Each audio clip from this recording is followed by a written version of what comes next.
Jésus de Nazareth s'est complètement dépouillé de lui-même durant ses dernières années de vie. Profondément ancré dans l'amour de son prochain, il a vécu au battement de son âme, luttant contre les injustices, se battant pour les opprimés, jamais avec violence, toujours en parole et en acte. Christ serait-il né 1000 fois à Bethléem? S'il n'est pas né en toi, tu restes mort à jamais. Et si on arrêtait de voir le bonheur comme un objectif ultime à atteindre? Et si on arrêtait de voir la souffrance comme un problème à résoudre? Bonjour à tous et bienvenue. Dans ce podcast, nous allons parler de foi, de résilience et de pardon, mais sous un angle différent. Ici, vous ne trouverez pas de recette miracle pour devenir une meilleure version de vous-même. Je vous invite sur la voie du dépouillement personnel. Ce chemin où l'on accepte de tout lâcher, nos certitudes comme nos masques, pour laisser la grâce révéler ce qui, au plus profond de nous, est inaltérable. Christ en nous, l'espérance de la gloire. Alors en route. Tu m'as dit dépose tes armes, laisse-moi être en toi. J'ai compris que ma force n'était jamais moi. Mon âme peut seulement refléter ton éternité. Bonjour tout le monde. Je suis trop contente de vous retrouver ici. C'est le premier épisode de la saison 2 du podcast qui a même changé de nom et qui s'appelle maintenant Dépouillement personnel. Comme je vous le disais sur les réseaux, sur les plateformes où vous me suivez, il y a eu un grand réalignement encore de ma part. Et là, je plonge au fond du sujet que je veux aborder depuis des années, mais j'ose pas. Donc, vous avouerez que j'affronte certaines peurs, certaines craintes en ce moment. Maintenant, dépouillement personnel, on va plonger dans la voie du Christ. Une voie du Christ qui passe par la souffrance, qui passe par la foi, qui passe par la résilience, qui passe par le pardon. On va aborder tout ça chaque 2 semaines pour commencer. Puis, si j'ai beaucoup d'inspiration, pourquoi pas toutes les semaines. Si vous écoutez ce podcast, vous êtes en train de fêter Pâques. Vous êtes dans le week-end de Pâques. En tout cas, moi, je l'enregistre. C'est pas encore passé, mais j'ai écrit un texte pour accompagner Pâques, qui est pour moi un moment très, très, très important, au-delà du chocolat. Et j'avais vraiment envie d'en parler parce qu'il y a quelque chose qui me perturbe avec Pâques. Ce qui me perturbe, c'est que la culture occidentale, elle a complètement oublié ce qu'est Pâques initialement. Mettez-vous un peu en contexte. Est-ce que vous pensez vraiment que nos gouvernements, en Occident du moins, que vous soyez en France ou au Québec, est-ce que vous pensez vraiment qu'on nous offrirait, une fois par an, un jour de congé en famille pour nous permettre de se goinfrer de chocolat? Ça n'a pas de sens. Alors, dans cet article que je vous lis, en format podcast, j'aimerais rappeler la symbolique de Pâques. Et je dis bien symbolique parce que je ne crois pas qu'il faille être chrétien pour la comprendre et l'appliquer. Bien évidemment, si vous êtes chrétien, que vous vivez la puissance du Christ en vous, c'est bien plus simple. Moi, je le suis chrétienne et toute ma foi est basée sur Pâques, sur la résurrection du Christ. Mais ici, je ne veux pas pondre un discours religieux ou dogmatique. Je veux amener une lumière sur cette période qui, je crois, a été capitale pour l'humanité il y a à peu près 2026 ans. Et vous remarquerez mon superbe jeu de mots avec pondre un discours parallèle à pondre des œufs de Pâques. Pour le peuple hébraïque, la Pâque, c'est le jour où Dieu les a libérés de l'esclavage de Pharaon en Égypte. Chaque année, le peuple commémore le jour de leur liberté. Un peu plus de 1000 ans plus tard, Jésus de Nazareth, un érudit juif, est crucifié par ce même peuple pour trouble à l'ordre public. On va appeler ça comme ça, on dirait ça aujourd'hui en tout cas. Ce dernier, il se prétendait le fils de Dieu et il remettait en question l'ordre établi par les chefs religieux de sa communauté. Donc, il fut considéré comme un véritable danger public, accusé de blasphème et donc condamné à mort. Personnellement, il faut, je crois, beaucoup de mauvaise foi intellectuelle pour nier l'impact de cet homme à son époque et encore aujourd'hui. Que ce soit sa bonté, sa générosité, son amour pour le monde, son don de soi et sa détermination à ne pas taire son message, et ce, même face à la torture et à la mort, en inspire encore beaucoup aujourd'hui. Des intellectuels, des penseurs, des philosophes. Alors pour certains, c'est un maître spirituel. Pour d'autres, un grand philosophe. Pour d'autres, une véritable incarnation de la divinité. Jésus a comme qui dirait plusieurs chapeaux. Mais quel était son message? Aime. Ça peut paraître un peu fleur bleue, si on considère l'amour comme un sentiment et des sensations, bien sûr. Mais Jésus a manifesté un tout autre amour, l'amour inconditionnel. Celui qui ne regarde pas les fautes de la personne, mais la personne elle-même, droit dans les yeux, et qui cherche les profondeurs de son âme.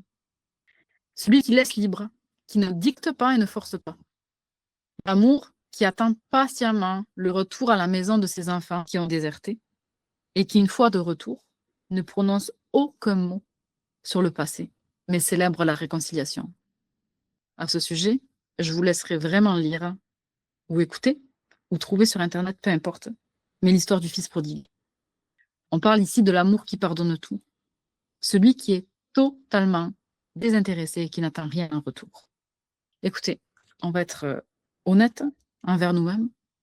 Même nous, en tant que parents, on ne peut pas se vanter d'aimer de la sorte, ce serait mentir. Notre amour, là, humain, est imparfait. Il y a toujours une mini-condition derrière, ou une attente, ou une projection. Mais Jésus, lui, il a démontré un amour qui est si fort que sa seule puissance transforme le cœur des personnes. Pas de mots, pas d'exigence, juste l'amour avec un grand A. Puis un demi-tour, un cœur qui fait vraiment un 180 degrés. C'est là que j'en arrive à la symbolique de Pâques. C'est sûr que les puristes, ils auront des choses à redire sur ce que je vais dire, c'est certain. Mais moi, je veux rendre le message accessible. Alors, je vais dire les choses comme ça. Jésus de Nazareth s'est complètement dépouillé de lui-même durant ses dernières années de vie. Profondément ancré dans l'amour de son prochain, il a vécu au battement de son âme, luttant contre les injustices, se battant pour les opprimés, jamais avec violence, toujours en parole et en acte. Résistance pacifique, parce que résistance du cœur. Jésus a exhorté ses contemporains à se défaire de leur système de croyance pour se connecter à la voix de leur cœur. Il les a invités à se dépouiller de leur ego, construit sur des attentes extérieures et un besoin de paraître, de part-être. Et il les a enseignés à simplement être, à être qu'ils sont réellement, pas ce qu'ils doivent être pour obtenir un minimum d'amour, de reconnaissance et de visibilité dans leur vie, mais être l'être unique qu'ils sont et que nous sommes tous des êtres uniques. Nous sommes tous une parole unique dans la parole de Dieu. Je ne parle pas ici de développement personnel, attention, c'est complètement contradictoire avec l'enseignement du Christ même. Le développement personnel, il est basé sur « je suis qui je suis comme ça. Si on m'aime pas, je reste moi-même. J'ai plein de potentiel. Et je vais devenir une personne exceptionnelle parce que c'est ce que je suis. » Cette démarche, elle est très mentale et elle reste intellectuelle. Alors qu'incarner l'être unique que nous sommes, c'est se reconnecter avec notre cœur, dans lequel siège l'amour inconditionnel, celui qui pour moi vient de Dieu, de plus grand que nous. Incarner qui nous sommes, c'est revenir à la voix de notre conscience. Conscience qui nous habite tous, intangible, infaillible. Après, est-ce que tous on l'entend? Ça, c'est une autre histoire. Je pense que c'est peut-être pour ça que Jésus n'a pas arrêté de dire qui a des oreilles pour entendre, entende. Parce que on n'a pas tous les oreilles du cœur ouvertes. Et je dis ça sans jugement. C'est que souvent, avec notre histoire, on a appris à les fermer ses oreilles parce que on sentait que c'était bien trop dangereux pour nous si on commençait à les ouvrir puis à écouter. Bref, pour cela, incarner qui nous sommes, il faut se dépouiller, comme l'a fait le Christ. Oser porter nos fardeaux pour pouvoir les traverser, comme il a porté la croix qui allait le tuer. Affronter la mort comme il l'a fait. La mort à soi-même en ce qui nous concerne. Et sa résurrection nous promet une chose. Tout comme il est ressuscité après avoir accompli tout ce que je viens de citer, de même, nous ressusciterons, nous aussi, en nouveauté de vie, après avoir tout accompli. La beauté de ce message, et je vous en témoigne personnellement, c'est que chaque jour nous offre le renouvellement de ce processus. Chaque jour, nous avons le choix de nous défaire de notre ego démesuré pour revenir à la voix de notre conscience, à la voix du Christ qui nous permet de tout affronter. Pas de tout esquiver, non, vraiment pas. De tout affronter et d'en ressortir à chaque fois plus grand, plus sage, plus fort, plus persévérant, plus confiant et plus dépendant de cette petite voix, mais surtout plus aimant, plus dévoué, plus désintéressé. Parce que plus on avance, plus on chemine, plus on est soi, c'est-à-dire l'être unique que nous sommes, se sachant inconditionnellement aimé. Notre cœur est renouvelé, changé, transformé, en ayant toujours le même objectif, qui finalement ne dépend même plus de notre volonté. Aimer. Profondément aimer, nous aimons. Et c'est cet amour qui libère. Angélus Silesius a dit « Le Christ serait-il né 1000 fois à Bethléem? S'il ne naît pas en toi, c'est en vain qu'il est né. Il faut qu'en toi, Dieu naisse. Christ serait-il né 1000 fois à Bethléem? S'il n'est pas né en toi, tu restes mort à jamais. » Et aujourd'hui, j'ai une bonne nouvelle.